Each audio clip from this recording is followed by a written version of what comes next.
Hello, welcome back to Leeds United. There's been no games played, so we just get straight into this Europa Conference League fourth qualifying round. Too many words. Let's just play the game. There's also been no movement in any of transfer dealings, either in or out. Just two loans that I'd already said were happening have now been confirmed. But my big issue for this Conference League is, well, you can see it there. A huge array of players unregistered. This is my problem. We've got a few people who are under 21 still who kind of bypass this situation. Greenwood's one of those. Gelhardt, annoyingly, kind of irrelevantly one of those as well because he's homegrown clubman, could have been registered regardless. But for now, Aronson is registered, but he's kind of the one on the borderline to maybe go. Because I would rather have Espria registered than him at this point just because of the versatility. And Phillips is currently registered, but he doesn't need to be. We have too few homegrown club players, so we can get away with too few homegrown nation players at the same stretch because they fill the same spot. So we can replace Phillips for Ndicka when he gets here. That's now work permit pending. Well, I guess we just put everyone on the bench who can be on the bench. And we can rotate a bit here, off the bat. Forgot to read this out on the actual page itself, but rotation has followed with Galini in goal, Christensen, Cresswell, Strike, Skov, Rocker, Phillips, Van den Boomen starts, Milovanovic, Bamford, and Shackleton. Bamford, just because of registration issues, I would have rotated him if possible. Although, that to be fair, I did leave players like Gelhardt out of the entire team today, so we could have brought Gelhardt in for Bamford, but figured having, one first team striker might be nice, just to settle this. And then if we do settle this in the first leg effectively, unfortunately, this bit I now realise the music is not recording, so never mind. I've also heard it's quite loud, and it's probably clashing with the real music that's playing at this moment on stream. But you don't hear any of that because it doesn't get recorded. And away we go. RFS on the ball, the Latvian team. Shackleton dispossesses, though. That's quite nice for him. Bamford finds Van den Boomen. That's across the goal. Lovely. That's what we like to see. The replay angle has flipped the camera for some reason. Don't know what's happened there, but we get to watch it this way round. If anything, it looks nicer from the other way. 1-0, 8 minutes. But yeah, if we put up a nice, healthy away lead, then obviously away goals don't really matter anymore, I don't think. But all the same, it does make me feel that little bit more confident, not really focusing on it in the second half, although they've got a corner straight away. Nope. Just worth noting that Emerson is not that Emerson, but Illich. Also, none of those Illiches either. Strike. Back to Nathan Phillips. That's dinked forward, kind of aimlessly. Bamford deals with a poor first touch from their defender, but they've regathered possession. Only headed as far as... Okay, Illich actually got that header. It looked like our defender had, and he's smashed that over. Looks like we brought nobody to the away end. There's some interesting matchups, actually, in this round, where some relatively big teams in comparison are not going to be part of the competition going forward. Because obviously this is a qualifier. Anyone who loses it, out before the group stages. Bamford's taken that very wide. That would have been weird if it had gone in. But, for instance, Copenhagen are playing Montpellier. Feyenoord are playing Udinese. Relative to the competition, there's some big teams not going to be in the group stages, thanks to the qualifying matchups. Sprayed out to Christensen quite nicely. Back to Cresswell. Phillips. This might be a good opportunity just to pause and see the way we're set up. So we've got our three defenders at the back here. Rocker and Shackleton sort of actually splitting the lines here quite nicely. I'm going to presume Platinat, I can just see his head actually. It's actually Skov today, isn't it? Skov's just down here. Bamford, Van den Boomen, Milovanovic. Milovanovic probably should be a little bit further forward, considering he's the attacking forward in this situation. Well, he might be listed as complete, actually. I think I switched it to attacking during the last game. I wanted to be on attacking going forward. So it's effectively become a 5 at the front. That doesn't go anywhere because obviously defenders don't bother. Christensen, right-hand side, has managed to, via recycled balls, get into the box at least. That's a terrible cross. The text said, what a cross. It's gone in the goal, 2-0. But yeah, the first cross, which said, what a cross in the text, just kicked straight at their defender Marash. And then, second time of asking, put it in the box. Bamford makes the goalkeeper. 2-0, 25 minutes on the clock. Feeling a little bit more confident now, but back on the sort of point of reasonable big teams not going any further. Galatasaray currently losing to Vitória Guimarães. Ghent beating Nordsjælland. Even a team like Maribor, really. You'd expect to be in the group stages of this. Currently drawing with a decent team as well. Dubra doesn't go too far there. Strike finds Rocker. Finds Van den Boomen. Milovanovic. Just realised I still haven't actually made that change. Christensen comes inwards. Still Christensen. He's going alone. Kicked it straight at Cerny. Why do I recognise the goalkeeper's name now all of a sudden? I may have signed him at some point. How are we doing shot-wise? Because that was just what my half-time team talk was. Only 7 on target. Not fantastically, if I'm completely honest. Galini gathers that one. No real pressure on our defensive line. Gets that one away. Cross to Strike. Shackleton. Strike. I'm wondering if Shackleton's position should actually be a kind of playmaker role rather than a box-to-box. Phillips, strike, finds Skov, forward to Bamford. Milovanovic is in the box to poach and score. Marko Milivonovic's first goal. It's a lovely name to say, if I'm completely honest. The more goals he scores, the more I'm going to enjoy saying that name. Skov, Bamford, first time. Milovanovic actually comes off their defender. I wonder if Bamford actually gets credited with that assist, because it does come off the defender. Phillips, cross to Cresswell. Rocker, dispossessed. Because why would you not bother to pay attention? Ilic, that didn't go in somehow. It really looked like it went in. I suspect we're about to see a... No, we didn't. I was expecting us to see a goal line highlight, which showed you nothing, but never mind. Did we score? Why is it saying we've scored twice in the same minute? It's only 5 minutes on the clock. I've made no changes, I now realise. That's gone over. Anyone particularly tired? I suppose Bamford can probably come off at this point. Just realised I changed the wrong one. I guess Strike can come off for Pavlovic. No one else is a starter, is the problem. But yeah, take the 2 starters off and we'll go from there. If anyone's looking particularly tired on the day, then we'll take them off. But Ilic now, Emerson, who does have their number 9, but hasn't really felt like he's been playing striker position today, for whatever reason. Marish on their corner. We're seeing it. I don't know why, but we're seeing it. Panic. Still Panic. Dispossessed. I think I'm just going to take off both wing-backs. Largely because Christensen is booked, but resulting corner goes nowhere so far. And intercepted. Off we go. I mean, they've actually had a reasonable amount of chances in the end. They're up to 1 XG. They haven't scored, though. Galini should gather that without any questions. Casually just drops it and plays it to his feet. Platinart out on this left-hand side. Gets dispossessed almost immediately. That's concerning. Hooked over the top, because why would they do any other form of assist?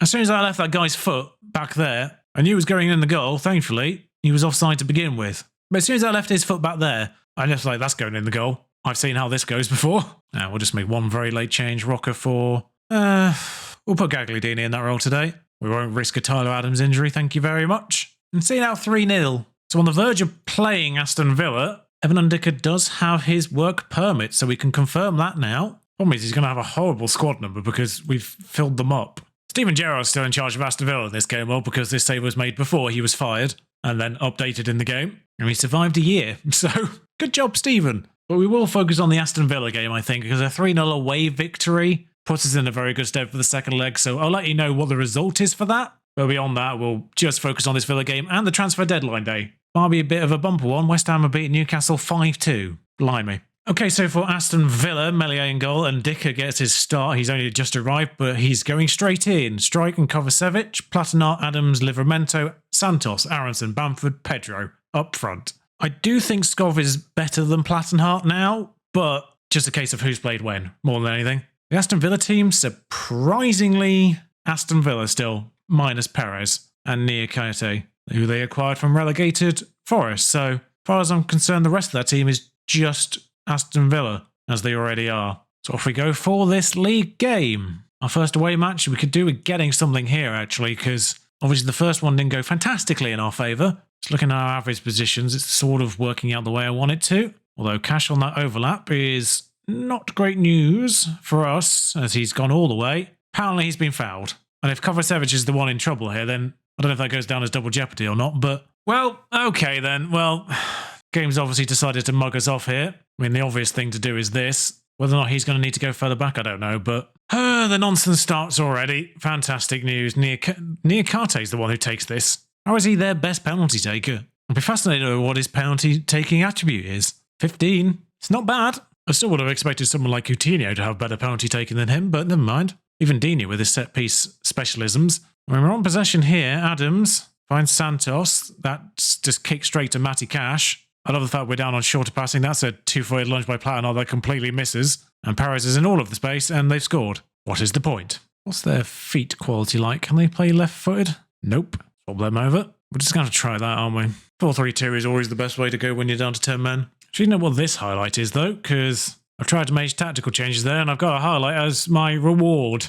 Coutinho, back to Niakate, Nakamba, Kamara, now to Matty Cash again, who is by himself because my left back's marking someone else entirely. 38 minutes on the clock. Livramento finds Coutinho, he said there. He does bypass Coutinho and get it to Santos for us, thankfully, and Aronson is blind. Mings, Bailey. I mean, it's great being down to 10 men, but it doesn't really help when your players still do stupid things like that. We've intercepted again. Platinart now, with the opportunity to run a little bit. Stops, finds Adams. Sensible. Adams running through the middle, takes a heavy touch and gets slide challenged, but Pedro recovers from that and gives it away immediately. Coutinho darts past strike, runs into open space, Melee saves. So much stupidity in that one highlight. It's unfathomable how poor that was from practically everyone involved on both teams until Coutinho. This genuinely is the worst match engine I've ever seen. Digne. The number of times I see people just run, stop and turn is ridiculous. It normally ends up with dispossession, didn't in that case, but it's such a unnatural way of doing it in terms of animations. I get that people kind of hold their runs, but they don't always just kind of stop and turn like that and get dispossessed. Perfect example. The campers just done it there as well. Like the number of times that people run themselves into trouble is odd, and Ramsey just gone through the middle. I mean, this is hilariously stupid. I mean, this ball, there's no reason for it. There's no reason for that to have been like that. Just no one is doing their friggin' job. They've had 4 shots on target, it's worth saying, and they've scored 3 of them. One of them's a penalty, of course. Okay, Bamford's dispossessed. Matty Cashew did stop and turn. Bamford stopped and turned and then got dispossessed himself. Platinart's turned back and given it to the goalkeeper. I hope this goes across now. Strike. Adams, back to Ndicka. Find Platinart, please. One thing I was going to highlight is once Sotalo's back, and Ndicka's arrival has somewhat halted this, of course, and the fact we're playing 5 at the back now. But with the arrival of Livramento, before I decided to go to 5 at the back, it did mean I had the entire back 5 of my Hanover save. I hadn't done it on purpose. João Pedro scored, and I praise on side just for some semblance of competency in this game from us. But that was the entire back 5 of Hanover for a moment. He's offside. Until Platinart got too old and had to be replaced himself. But I wouldn't even get to see it. I mean, it would have been lovely to see, how far offside he was or anything to do with that chance, but no, never mind. Well, I know Rocker is left-footed, so I'm going to bring him on for Aronson. I'm going to let Gagliardini do the ball winning in the middle. Platinart's on a 6.1 somehow. Skov's coming on. I mean, Bamford's tired. Magno can do that job. I'm making all 5 changes. Christiansen's on as well. Niakate. That will only go as far as strike. Cross to Ndicka. Not quite cross to Ndicka. What was that? I mean, I'm now in love with Ndicka there. I have no idea what he did there, but it was fabulous. I would just like us to do something. Like, whenever you come up against a team with 10 men, they are unbelievable. But as soon as we're down to 10 men, we've just been utterly useless. I mean, there's a highlight at the very, very end here, but I think this might just be tied to the end of the game. We've kept it reasonable at 3 in the end, but I'm really hoping this isn't a 4th. They scored 3 from 5 shots on target. Melee has ended with a 6.3. Deserved. But it's not entirely on him. It's entirely in part due to defensive AI being utterly useless. Like, Melee has been blamed for it, and Duck has ended that with a 7.2. Not great losing 2 games in a row. Right then, as I say, I'll just let you know what happens with the RFS second leg. And there's a draw to happen after that, along with deadline day. It's a bumper episode.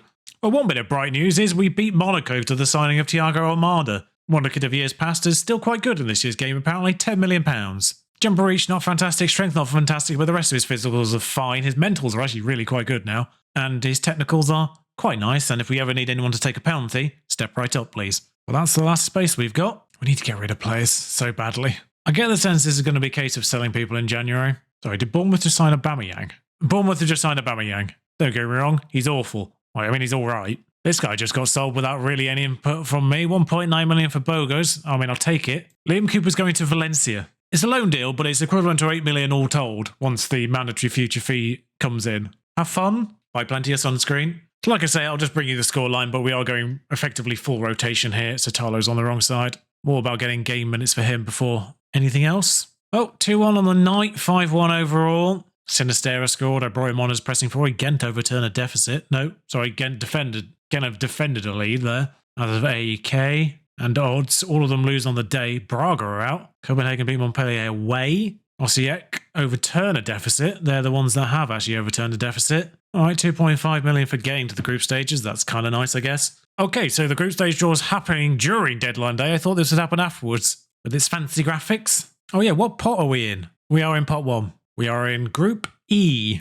Okay, so pot 2, you want to be avoiding Stuttgart and Udinese, I guess. Well, that's one gone. Udinese's still there. Okay, we'll take Hajduk, split. Ooh, that's a tough group already. Valencia, Udinese. Pot 3 features Shamrock Rovers. You kind of want to avoid Trabzonspor, I guess. They're in Group B. That's a nice, tight group, actually, so far. Shamrock Rovers got Group D. Maccabi Haifa, that's probably one of the next worst ones, but still, that's not bad. And then for pot 4 is kind of all right across the board. Odds, I'd have argued probably one of the tougher ones. We get Offi of Greece, I presume that to be. Okay, nice Greek holiday at least. And Croatia. A couple of places I've always wanted to go.